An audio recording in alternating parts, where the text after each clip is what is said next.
Welcome to the Revero Success Story Podcast. I'm Tracy, your host, and I'm here today with Sweta, and she's going to share with us her success on the carnivore diet. Hi, Sweta. Hi, Tracy. How are you? I'm doing great. Thank you for coming. Thank you for having me. Of course. Thank you.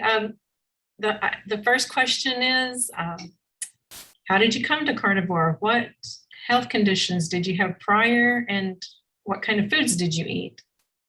Yeah, definitely. So I had ulcerative colitis, and my journey to carnivore actually was a very slow transition. I went in 2006, I was diagnosed, and then I slowly became low carb.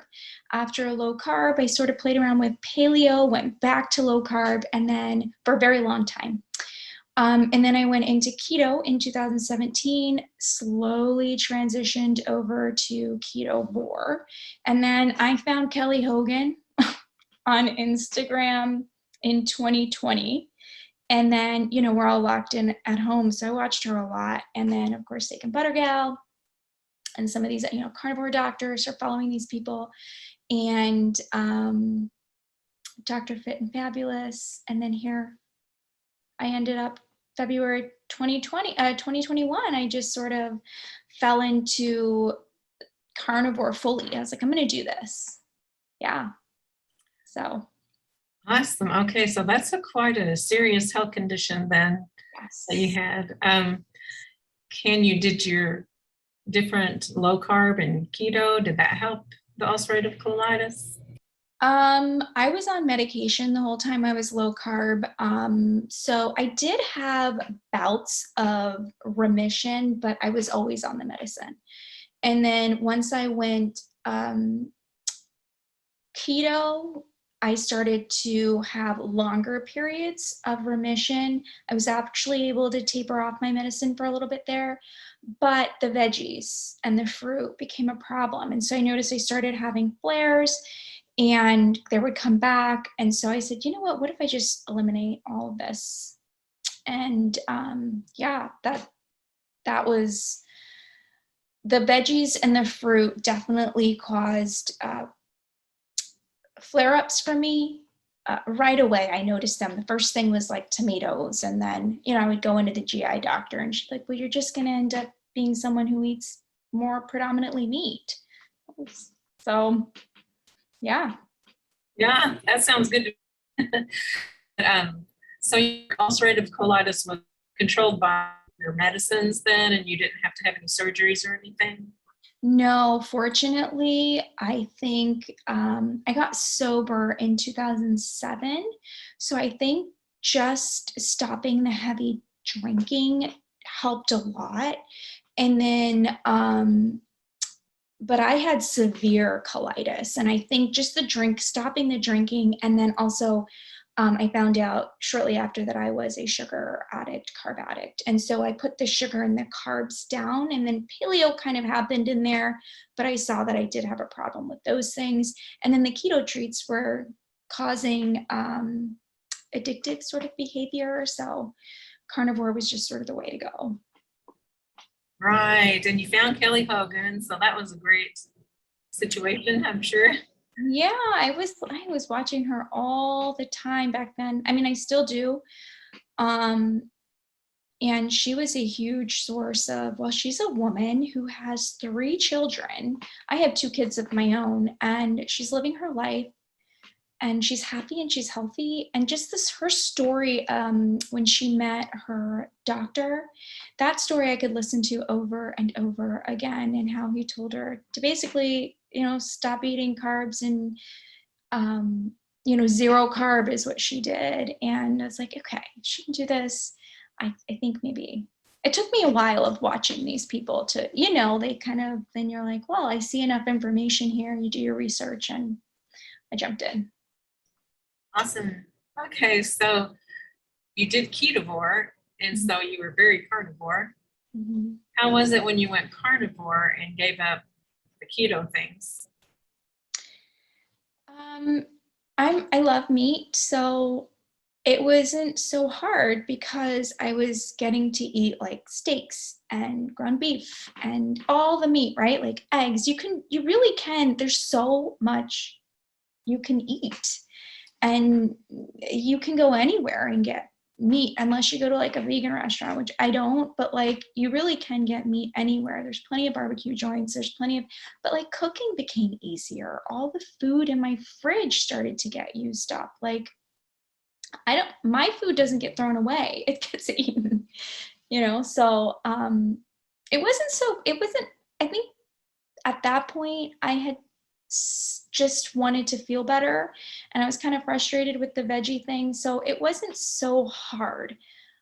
I thought it would be hard, but it wasn't. It was delicious. It's wonderful. Yeah, it is. I agree. So did you have any other health issues that you dealt with, and how did things change for you once you did go carnivore? I did. I had PTSD really bad. I had anxiety, like riddled with anxiety. And also just like the cravings for sugar and the mood swings. My period, like my menstrual cycle was, I wouldn't say my menstrual cycle was like bad, but I had a lot of cramps, lower back pain. Within right away, I noticed my gut felt better. Like almost like within 3 days, my gut started to feel better. So that's the first thing that I noticed. And the second thing I noticed, it took me a little bit more time to notice, but like my moods were starting to stay, it was just nicer, my moods were stabling out. I was able to access all the things that I learned in therapy easier, like whatever was going on in my brain. I wasn't being blocked by anything. So I feel like I could access those things. PTSD, I haven't had. Anxiety, I haven't had. If I have emotional disturbance because I'm human, but like I don't have the type of anxiety where I was in a closet, couldn't breathe, panic attacks. I haven't had those at all. Not a single one. Not a single one. And I've reversed my colitis completely to the point that I had a bunch of blood work done, and my blood work came back pristine. My colonoscopy is pristine. Everything is just, even my doctors are like, what are you doing? This is, the word they use is pristine. And so my dietary consultant who I was working with, she's a carnivore as well, Austin Cavelli, you might have heard of her. And she and I started, we went through all my blood work together, and there was one particular test, I don't remember what it was called, but it has something to do with inflammation. She's like, this is the one that shows whether you had irritable bowel syndrome. And usually it always shows that you had it in your history. This test, it showed nothing, that I never even had it. So I have reversed my condition, the inflammation in my body. It's just a miracle. Like I can't get over it because I was headed down the road towards vegetarianism. And so if my GI doctor had never said to me, well, you're just going to predominantly be eating meat, I wouldn't have, processed that whole idea of becoming a vegetarian and then gone down this road. But I just feel so good. My sleep is better. My skin looks better. Just everything is better. The sun seems brighter, It's wonderful. It is. Oh, wow. I agree. It's so simple. You mentioned. I was wondering, how did you deal with certain addictions? I know you said that you got off of alcohol. And how did you do that? And also off of carbs. How did you deal with, or how did you manage those things? Yeah, definitely. So in 2007, I got sober. I went through the recovery rooms and I got sober. And through that process, because I was cleared from the alcohol, I started to notice my behavior. Obviously, now I'm looking at myself. I'm trying to make an active effort to change. And on top of this, I was riddled with colitis. So then I started to notice that I was having these binge eating and anorexia. And I mean, I was doing the whole thing, bulimia, all of it. I was doing all of it. And yeah, so I think just having a community of people, like, you know, with everything else, having a community here in Carnivore, I have now a community that helped me a lot to get to where I am now. I do have to say, I did have cravings all this time until Carnivore and until I learned that I wasn't eating enough. So I just upped my beef. I mean, I was eating so much ground beef in the beginning of September. And then I learned that I just wasn't eating enough. My cravings I was having stevia and monk fruit up until then. And I was like, it's time for these to go. Carnivore nipped that in the bud too. So I don't have sugar cravings. Yes, that's incredible. I agree. If you stay away from sugar and you stay away from artificial sweeteners, then you're going to do well to be off of them and not crave them. That's so true. Yeah. So can you tell me what you typically eat in a day? Sure. Do you include dairy? Do you include eggs? What kind of things do you eat? Yes, I eat all the meat. And I eat dairy on occasion, not all the time. I try to do raw dairy. Typically, I start my day with a butter coffee. And I'm not really a breakfast person, but I also can't do too much fasting. So like first thing in the morning, I'll do my workout, my yoga, and then black coffee. As soon as that's done, I'll have butter coffee around 7:30ish, and I do sunrise. I go outside for sunrise.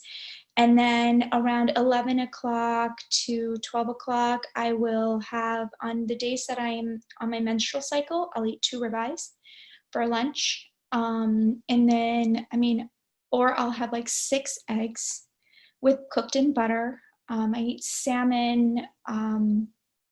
So I'll usually so let me just give you my menstrual cycle. I'll do the 2 ribeyes. I'll do a little bit of seafood. I always like to do a little bit of seafood. And then I'll have dinner, and dinner typically will be either like ground beef meatballs or a piece of salmon, all slathered in butter. I don't cook in oils. I only use tallow. I use rendered duck fat, ghee. So these are typical meals for me. I do eat turkey. I love chicken wings. I'll pull all the skin off of, like if I'm making my husband, he likes chicken thighs. He's a meat eater. He likes chicken thighs. And so I'll do chicken thighs. I'll rip the skins off. I'll put those in the air fryer, slather them with butter. I like pork rinds with cream cheese. I mean, these are just typical things I'll eat on a weekend. Like on a weekend, if we're doing movie night, I'll have pork rinds with cream cheese, or those little wisps, those cheese wisps. Oh, there's so much you can eat. But the chicken skins are my favorite. Yeah, those are good. I went all over the board there, but like a weekend is going to be, I don't do any fasting at all. During the weekend, I'll have butter coffee right off the bat. I'll do some yoga, but on the weekends, it's not like I'm having a meal at 11 and then if we're going out to eat, I'm going to get a big omelet. I'm going to get cheese on it. I'm going to, that's kind of but I never go off of carnivore. So I allow myself to eat as much as I want. And then on the weekends or the weekdays, I have a routine that I really stick to. And I'm always doing sunrise and sunset, no matter what. Awesome. So that does help with your sleep too, doesn't it? Absolutely. That's the piece that I've been missing that I learned. The only thing that came back in my test results, I was terrified of what my cholesterol was going to be. And we saw that. And she said, your ratios are, I was at a 0.4 in my ratios, which means she's like, you are so far away from heart disease. Like that is the furthest thing here that we're looking at. But my vitamin D levels, I wasn't deficient. I was just on the lower end. And so that is what brought on this whole new sort of addition to my healing journey, which is now, meat, meditation, and sunlight. Sounds great. Sounds very healthy. Yeah, it's wonderful. Awesome. So thank you, Sweta, for sharing your success with us. Is there anything like a special tip that you have for someone considering this way of eating, and especially for those who are suffering from the ulcerative colitis? What would you tell them? Definitely. There are two things that I would say. The first thing is, if you are thinking about doing carnivore, you don't have to jump in really fast. You can slowly transition, take, fruit out, and then just sort of slowly transition into it. And the second thing is, if you don't want to like stay carnivore forever or something like that, it's definitely worth doing to reset your body and then see how you feel. I really thought that I would be adding veggies back by now. And I just feel so good that, I don't know, maybe here and there I'll have some, but this is really working for me. So just try it. Just try it. You're not going to lose anything, especially if you had colitis as bad as I did.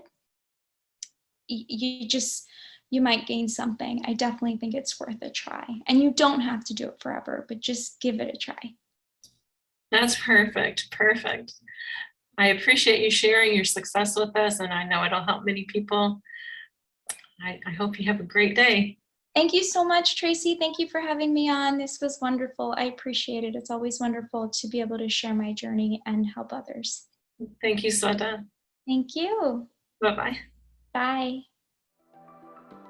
Join Revero.health for a 30-day free trial to get access to live Q&A with VIP guests, social community meetings, member discounts, low-carb healthcare providers list, forum, workouts, monthly challenges, early access to podcasts, recipes, carnivore diet guide, fasting guide, shred guide, and much more.